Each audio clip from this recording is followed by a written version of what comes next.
বাট nothing happen. এই যিটো হৈ কৰি আছিলে যে মানে কি হ'ব সেইদিনা চবৰে সন্মুখেৰে ক্লাছৰুমত সোমাব লাগিব, বাট নাথিং হেপেন, তেনেকুৱা বিশেষ একো হোৱা নাছিলে। Hamel saw me and said very kindly, go' to your place quickly little Franz. So' Hamel যিজন টিচাৰ আছিলে তেওঁ কি বুলি কৈছিলে, মোক দেখিছিল আৰু কৈছিলে এণ্ড ছেইড ভেৰি কাইণ্ডলি, খুব নম্ৰভাৱে কৈছিল, go' to your place quickly little Franz, যে ফ্ৰান্স তুমি সোনকালে গৈ তোমাৰ ঠাইত বহাগৈ। We were beginning without you, যে আজি আমি তুমি নহাকৈয়ে ক্লাছটো আৰম্ভ কৰিলোঁ। I jump over the bench and sat down at my desk. মই কি কৰিছিলোঁ, খুব বেগাবেগিকৈ গৈ জাম্প অভাৰ দ্য বেঞ্চ, এক প্ৰকাৰ জঁপিয়াৰ নিচিনাকৈ বেঞ্চখন পাৰ হৈ মই মোৰ ঠাইখনত বহি লৈছিলোঁ। Not till then when I had got a little over my fright. Not till then, তেতিয়ালৈকে মানে কি মোৰ মনত যিটো ভয় যে শিক্ষকে কিবা ক'ব, সেই ভয়টো মোৰ মনত আছিলেই। When I had got a little over my fright, কিন্তু যেতিয়া মই নিজৰ ঠাইত বহিলোঁ তেতিয়া মানে কি হ'ল, অকণমান ভয়টো মানে কি অকণমান পাতলিছিল। ডিড আই চি, আৰু তেতিয়া মই যেতিয়া শিক্ষকজনৰ পিনে চাইছিলোঁ, ডিড আই চি, মই দেখিবলৈ পাইছিলোঁ that our teacher had on his beautiful green coat his frilled shirt. মই দেখিবলৈ পাইছিলোঁ আমাৰ এজন শিক্ষক এমেল, তেওঁ কি পিন্ধি আহিছিলে, on his beautiful green coat, এটা সেউজীয়া কোট পিন্ধি আহিছিলে। হিজ ফ্ৰিল চাৰ্ট, ফ্ৰিল মানে হ'ল মানে সুন্দৰ প্ৰতিবচা, মানে ফুল থকা তেনেকুৱা এটা চাৰ্ট পিন্ধি আহিছিলে। And the little black silk cap, আৰু এটা কি পিন্ধিছিলে, এটা কলা চিল্কৰ টুপি এটা পিন্ধি আছিলে।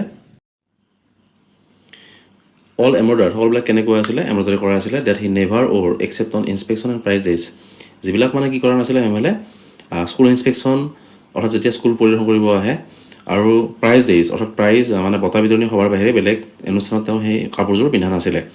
বিচাইডছ the whole school seemed so' strange and solemn, তদুপৰি কি হৈছিলে, সেইদিনা স্কুলৰ যিটো পৰিৱেশ, সেই গোটেই পৰিৱেশটো কেনেকুৱা হৈছিলে, হোল স্কুল চিম চ' ষ্ট্ৰেঞ্জ মানে আচহুৱা হৈছিলে, এণ্ড চলেম, চলেম মানে হ'ল একেবাৰে নিতাল নিস্তব্ধ হৈছিলে, গহীন হৈছিলে পৰিৱেশটো।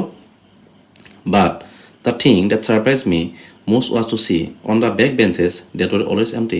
আৰু সকলোতকৈ মই আচৰিত হৈছিলোঁ এটা কথাত, but the thing that was surprise me most was to see, মানে সকলোতকৈ মই আচৰিত হৈছিলোঁ কোনটো কথাত, on the back benches that were always empty. সাধাৰণতে কি হয়, ল'ৰা ছোৱালীবিলাক সন্মুখৰ ফালে বহাৰ পিছত মানে পিছফালে কি হৈ থাকে, খালী হৈ থাকে।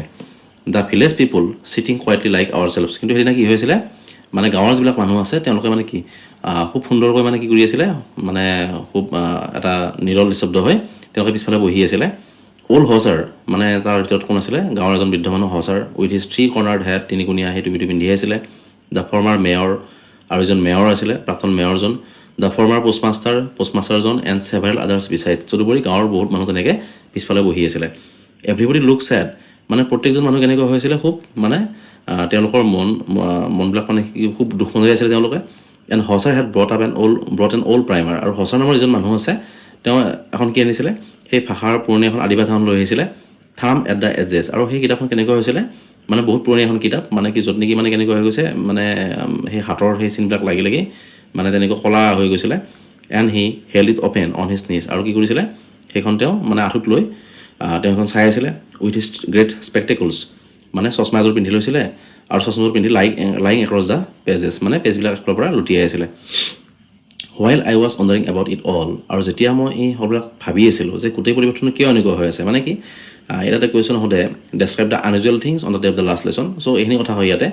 চ' ফ্ৰান্সে যে যি আনইউজুৱেল দেখা পাইছিলে, তো তাৰ ভিতৰত দেখা পালে যে গাঁৱৰ মানুহবিলাক পিছফালে বহি আছিলে, আৰু টিচাৰজনে স্পেচিয়েল ড্ৰেছযোৰ পিন্ধি আহিছিলে, আৰু এইবিলাক সি সকলোবিলাক ভাবি আছে ফ্ৰান্সে। While I was wondering about it all, যেতিয়া মই এই সকলোবিলাক ভাবি আছিলোঁ বা মই আচৰিত হৈছিলোঁ গোটেই পৰিৱেশটো দেখি, এমেল মাউণ্টেড হিজ চেয়াৰ, এমেলে নিজৰ চকীখন টানি লৈছিলে।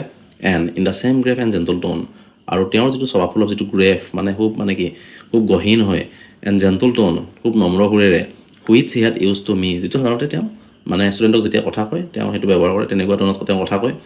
Said my children this is the last lesson I shall give you, যে মাই চিলড্ৰেন, ল'ৰা ছোৱালীহঁত, this is the last lesson I shall give you, আজি তোমালোকক যিটো মই পাঠ শিকাম সেইটো কি হ'ব, তোমালোকৰ শেষ পাঠ হ'ব।